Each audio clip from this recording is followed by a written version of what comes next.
সদস্য না হয়েও ৪৭তম আসিয়ান সম্মেলনে যোগ দিয়েছেন মার্কিন প্রেসিডেন্ট ডোনাল্ড ট্রাম্প। অংশগ্রহণ করেছেন বেশ কিছু বাণিজ্যিক আলোচনায়।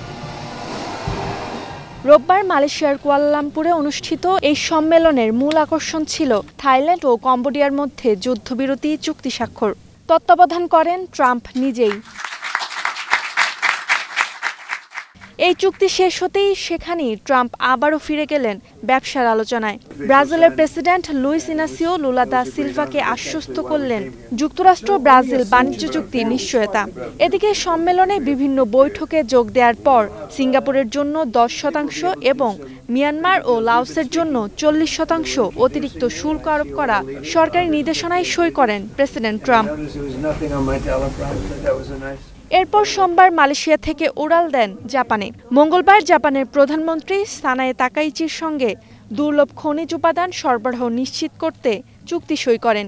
চুক্তির পর ট্রাম্পের মুখে তাকাইচির প্রশংসা যেন পুরনো মুভির হিরো তার কো-স্টারকে বলছে গ্রেট ডিল গ্রেট লেডি। তবে এত প্রশংসা করেও মার্কিন যুক্তরাষ্ট্রের আরোপিত 15% শুল্ক বহাল রেখেছেন ট্রাম্প। জাপানের পর ট্রাম্পের পরবর্তী গন্তব্য দক্ষিণ কোরিয়া, যেখানে বৃহস্পতিবার চীনের প্রেসিডেন্ট শি জিনপিং এর সঙ্গে তার সবচেয়ে প্রত্যাশিত বৈঠকটি অনুষ্ঠিত হওয়ার কথা। মঙ্গলবার ট্রাম্পের উচ্চ শুল্ক মোকাবিলায় নিজেদের মধ্যে বাণিজ্য বাড়াতে দক্ষিণ পূর্ব এশীয় দেশগুলোর জোট আসিয়ান ও চীন নতুন করে মুক্ত বাণিজ্য চুক্তি FTA স্বাক্ষর করেছে। আসিয়ানভুক্ত মালয়েশিয়া, কম্বোডিয়া ও ভিয়েতনামের সঙ্গেও চুক্তি স্বাক্ষর করেছে ট্রাম্প। নতুন চুক্তি অনুসারে যুক্তরাষ্ট্র এই 3টি দেশ থেকে আমদানি করা পণ্যের উপর 19% শুল্ক বহাল রাখবে। তবে কিছু পণ্যের ক্ষেত্রে এই শুল্ক ধীরে ধীরে শূন্যে নামিয়ে আনা হবে।